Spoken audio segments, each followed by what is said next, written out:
setelah Abu Bakar As-Siddiq memimpin umat Islam dari tahun 634 hingga 644 M. Ia dikenal sebagai pemimpin tegas, adil, dan visioner yang meletakkan banyak dasar pemerintahan Islam. Pengangkatan sebagai khalifah. Setelah Abu Bakar sakit, beliau menunjuk Umar sebagai penggantinya.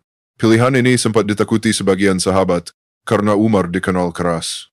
Namun justru sifat ketegasannya menjadi kebaikan besar ketika ia menjadi khalifah. 2. Sistem pemerintahan. Umar membangun sistem pemerintahan yang teratur. Ia membagi wilayah kekuasaan menjadi beberapa provinsi. Setiap provinsi dipimpin gubernur awal. Dibentuk Baitul Mal sebagai lembaga keuangan negara. Didirikan Dewan 110 untuk mencatat administrasi, gaji tentara, dan pendapatan negara. 3. Ekspansi wilayah. Di masa Umar, Islam berkembang pesat. Kekuasaan Islam meluas hingga Persia, Syam, Mesir, dan sebagian wilayah Romawi Timur. Kota-kota besar seperti Damaskus, Yerusalem, dan Mesir berhasil ditaklukkan, tapi Umar selalu menekankan keadilan bagi penduduk setempat, bukan penindasan. 4. Keadilan sosial. Umar sangat terkenal dengan prinsip keadilan. Ia sering berpatroli malam hari menyamar untuk mengetahui keadaan rakyat. Ia menegur gubernur yang hidup mewah. Ia memberikan santunan untuk fakir miskin, bahkan non-Muslim yang hidup di bawah pemerintahan Islam. 5. Kebijakan penting. Beberapa kebijakan besar Umar membuat catatan sipil, data penduduk, gaji tentara, dan pajak.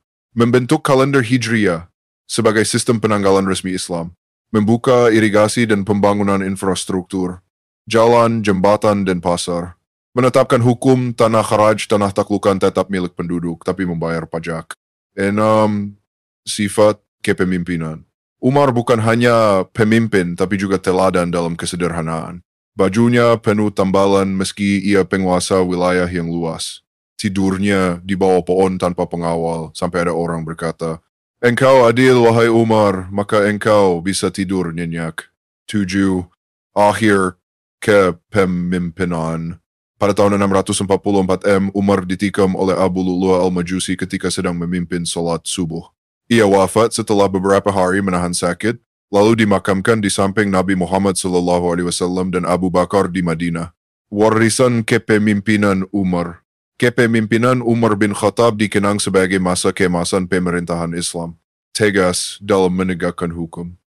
Adil terhadap semua golongan. Berhasil membangun sistem administrasi yang menjadi cikal bakal negara Islam modern. Tidak berlebihan jika banyak sejarawan menyebut Umar adalah bapak sistem pemerintahan Islam.